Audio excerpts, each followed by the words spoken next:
அனைவருக்கும் வணக்கம்.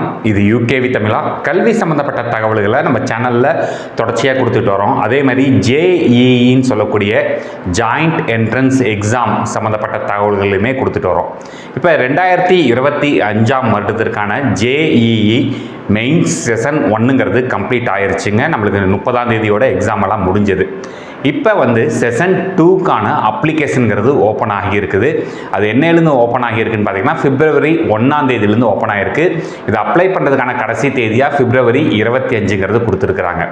இப்போ நிறைய மாணவர்கள் மற்றும் பெற்றோர்கள் கேட்குற ஒரு காமனான ஒரு டவுட் என்னென்னு பார்த்தீங்கன்னா, சார் நான் புதுசாக ரெஜிஸ்டர் பண்ணுறது எப்படி? முதல் விஷயம்.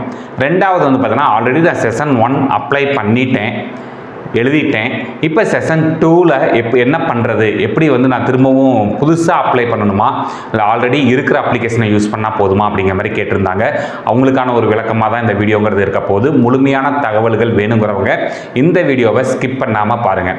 இப்போ ஜேஇஇ மெயின்ஸ் செஷன் 2க்கான அப்ளிகேஷனுங்கிறது ஓப்பன் ஆகிருச்சு. நேற்று நைட்லேருந்து ஓப்பன் ஆக ஆரம்பிச்சிருச்சு. ஸோ அதுக்கான நோட்டிஃபிகேஷனை ரிலீஸ் பண்ணிட்டாங்க. இது அப்ளை பண்ணுறதுக்காக கடைசி தேதியாக பிப்ரவரி 25ஆம் தேதி கொடுத்துருக்காங்க. இந்த பிப்ரவரி 25ஆம் தேதிக்குள்ளே நம்ம அப்ளை பண்ணி என்ன பண்ணணும்னு பார்த்தீங்கன்னா பேமெண்ட் பண்ணிடணும். அதை பேஸ் பண்ணி தான் நம்மளுக்கு ஏப்ரல் மந்தில் நம்மளுக்கு எக்ஸாம் எழுத முடியும். இப்போ காமனாக எல்லாருக்கும் இருக்க ஒரு டவுட் என்னன்னு பார்த்தீங்கன்னா, இப்போ ஜேஇஇ மெயின்ஸ் செஷன் 1 கிட்டத்தட்ட ஒரு 13 லட்சம் பேர் வரைக்கும் எழுதியிருக்கிறதா அன்அஃபிஷியலாக சொல்கிறாங்க. இன்னும் அஃபிஷியல் ரிப்போர்ட் வரல. இப்போ நிறைய மாணவர்கள் ஜேஇஇ மெயின் செஷன் 1 எழுதின மாணவர்களே திரும்பவும் எழுதுறதுக்கு விரும்புகிறாங்க. எதைன்னு பார்த்தீங்கன்னா ஜேஇஇ மெயின் செஷன் 2. அப்போ என்ன ஒரு விஷயம் கேட்குறாங்கன்னா, சார் இப்போ நான் செஷன் 1 எழுதிட்டேன், இப்போ செஷன் 2 எழுத விரும்புகிறேன், அப்போ நான் இதுக்கு தனியாக அப்ளிகேஷன் போடணுமான்னு கேட்குறாங்க. முதல் விஷயம், அதுக்கு தனி அப்ளிகேஷன் கிடையாதுங்க.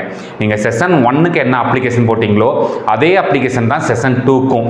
அது எப்படி சார்னு கேட்குறீங்க அப்படின்னா, இப்போ நீங்கள் செஷன் 1 அப்ளிகேஷனுக்கு ஒரு யூசர் நேம் அண்ட் ஒரு பாஸ்வேர்டுங்கிறது கிரியேட் பண்ணியிருப்பீங்க. அந்த யூசர் நேம் பாஸ்வேர்டையே திருப்பி கொடுத்து உள்ளுக்கு லாகின் பண்ணால் போதும். புதுசாக ரெஜிஸ்டர் பண்ண தேவையில்லை. நீங்கள் போய் என்ன பண்ணலான்னு பார்த்தீங்கன்னா, அந்த விண்டோவில் லாகின் மட்டும் பண்ணால் போதும். புதுசாக ரெஜிஸ்டர் பண்ண தேவையில்லை. அந்த லாகின் பண்ணிவிட்டு இதில் நீங்கள் இப்போ செஷன் 1 எழுதின மாணவர்கள் என்னென்ன விஷயங்கள்லாம் சேஞ்ச் பண்ண முடியும்னு பார்த்தீங்கன்னா, நீங்கள் எழுதக்கூடிய எக்ஸாமினேஷனோட மீடியம். இப்போ நீங்கள் ஒருவேளை நிறைய பேர் செஷன் 1ல் என்ன பண்ணிட்டாங்கன்னு பார்த்தீங்கன்னா தமிழில் அப்ளை பண்ணியிருந்தாங்க. பட் அங்கே எக்ஸாம் எழுதுகிறப்ப போய் இங்கிலீஷ் சேஞ்ச் பண்ணிட்டாங்க. இப்போ நீங்கள் தமிழில் கொடுத்தவங்க எல்லாமே என்ன பண்ணிக்கலாம் பார்த்தீங்கன்னா, இங்கிலீஷில் எழுத விரும்பினா இங்கிலீஷில் எழுதிக்கலாம். இல்லை இங்கிலீஷ் கொடுத்துருந்த மாணவர்கள் யாராச்சும் தமிழுக்கு ஷிஃப்ட் ஆக விரும்பினா தமிழில் ஷிஃப்ட் ஆகலாம். இது முதல் விஷயம், மாற்ற முடியும். ரெண்டாவது, என்ன பேப்பர் எழுதுகிறோங்கிறதையும் மாற்ற முடியும். நீங்கள் ஆல்ரெடி இப்போ செஷன் 1ல் பேப்பர் 1 மட்டும் எழுதியிருப்பீங்க.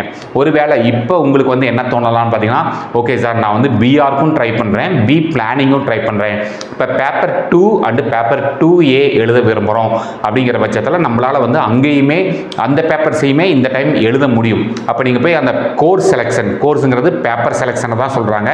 அந்த கோர்ஸ் செலெக்ஷனில் நீங்கள் பேப்பர் 1 மட்டும் இல்லாமல் 2 மற்றும் 2A ஆட் பண்ண விரும்பினா ஆட் பண்ணலாம். இல்லை நான் பேப்பர் 1 மட்டும் எழுதிக்கிறேன் சார், நான் பிஇ பிடெக் மட்டும் ட்ரை பண்ணுறேன்னா ட்ரை பண்ணிக்கலாம். இது சேஞ்ச் பண்ண முடியும். ரெண்டாவது விஷயம். மூணாவது, எக்ஸாமினேஷனோட சிட்டி. நீங்கள் இப்போ எக்ஸாமினேஷன் சென்டர் ஒரு ஊர் எழுதியிருப்பீங்க. உதாரணத்துக்கு கோயம்புத்தூரில் எழுதியிருக்கீங்கன்னு வச்சுக்கோங்களேன். இந்த டைம் நான் மதுரைக்கு மாற்ற விரும்புகிறேன், நான் இந்த டைம் சென்னைக்கு மாற்ற விரும்புகிறேன், திண்டுக்கலுக்கு மாற்ற விரும்புகிறேன். ஸோ அது மாதிரி என்ன சென்டருக்கு மாற்ற விரும்புகிறீங்களோ அந்த சென்டரையுமே மாற்றுறதுக்கான வாய்ப்புங்கிறது இந்த தடவை கொடுத்துருக்குறாங்க. ஸோ இந்த 3 விஷயங்களை மாற்ற முடியும். அடிஷனலாக பார்த்தீங்கன்னா நீங்கள் பேமெண்ட், இந்த எக்ஸாம்ஸ் எழுதுறதுக்கு பேப்பர் 1க்குனா பேப்பர் 1க்கு மட்டும் பேமெண்ட், பேப்பர் 2 அண்ட் 2Aனா அதுக்கும் சேர்த்து பேமெண்ட் பண்ணலாம். இல்லை நான் பேப்பர் 2 மட்டும் எழுத விரும்புகிறேன், பேப்பர் 2A மட்டும் எழுத விரும்புகிறேன், அது உங்களுடைய விருப்பம். ஸோ புதுசாக ஃபஸ்ட்லேருந்து எல்லா டாக்குமெண்ட்ஸையும் அப்லோட் பண்ணணும், ஃபஸ்ட்லேருந்து எல்லா டீட்டெயில்ஸையும் சேஞ்ச் பண்ணணும், அப்படி எதுவுமே பண்ண முடியாது. அதாவது எடிட்டிங் ஆப்ஷனுங்கிறது கிடையாது.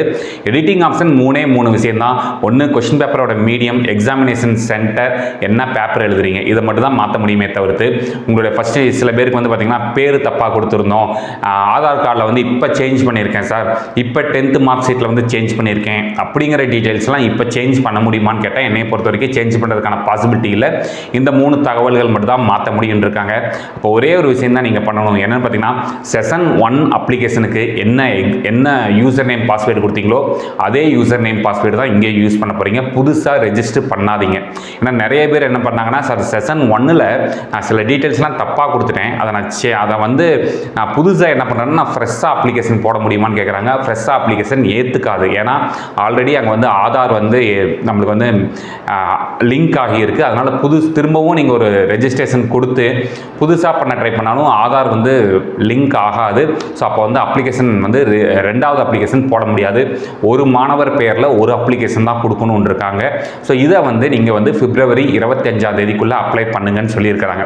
ஸோ நிறைய மாணவர்கள் and பெற்றோர்கள் செஷன் 1 அப்ளை பண்ணுறப்ப இந்த ஓபிசி என்சிஎல் சர்டிஃபிகேட் இல்லை நான் வந்து செஷன் 1 எழுத முடியாமல் போயிருச்சு, அப்ளை பண்ணது கடைசி தேதியை நான் விட்டுட்டேன் அப்படிங்கிற மாணவர்கள் மற்றும் பெற்றோர்கள் எல்லாமே இந்த செஷன் 2ஓட வாய்ப்பை பயன்படுத்திக்கோங்க. ஸோ புதுசாக ரெஜிஸ்டர் பண்ணுறவங்களுக்கு வந்து பார்த்தீங்கன்னா A to Z ஃபஸ்ட்லேருந்து நீங்கள் ரெஜிஸ்டர் பண்ணணும். ரெஜிஸ்ட்ரேஷன், தென் வந்து பார்த்தீங்கன்னா ஆன்லைனில் அப்ளிகேஷன் ஃபார்ம் ஃபில் பண்ணணும், டாக்குமெண்ட்ஸ் அப்லோட் பண்ணணும், தென் பேமெண்ட் பண்ணணும். இதுதான் ப்ரொசீஜர். இது வந்து ஆல்ரெடி நம்ம செஷன் 1க்கே நிறையா கொடுத்துட்டோம். ஸோ அதை திரும்ப பேசுகிறதுல எந்த யூஸுமே கிடையாது. டவுட் இருக்கவங்க அதை போய் செஷன் 1ல் போய் பார்த்துக்கலாம். அப்ளிகேஷன் டெமோ வீடியோன்னு போட்டிங்கனாலே உங்களுக்கு வந்து வந்துடும். சரிங்களா?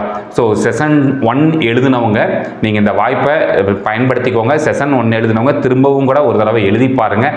கண்டிப்பாக இப்போ ஒருவேளை செஷன் 1ல் பர்சன்டேஜ் கம்மியாகி செஷன் 2ல் பர்சன்டேஜ் அதிகமாக வாங்குறது கூட ஒரு பாசிபிலிட்டிஸ் இருக்குது. ஸோ அதை முடிஞ்ச அளவுக்கு எழுதி பாருங்கள். சரிங்களா? இதுதான் வந்து பார்த்தீங்கன்னா JEE மெயின் செஷன் 2 அப்ளிகேஷன் சம்மந்தப்பட்ட தகவல்கள். இந்த மாதிரி கண்டினியூஸாக உங்களுக்கு JEE எக்ஸாம் சம்மந்தப்பட்ட தகவல்கள் வேணுங்கிறவங்க நீங்கள் UKV தமிழா அப்படிங்கிற இந்த யூடியூப் சேனலை சப்ஸ்கிரைப் பண்ணிக்கோங்க. மற்றும் இந்த வீடியோ உபயோகமாக இருக்குது நீங்கள் ஃபீல் பண்ணுற பட்சத்தில் உங்களுக்கு தெரிஞ்ச ஸ்டூடெண்ட்ஸ் மற்றும் பேரண்ட்ஸ்க்கு இந்த வீடியோ ஷேர் பண்ணுங்கள். மிகவும் நன்றி.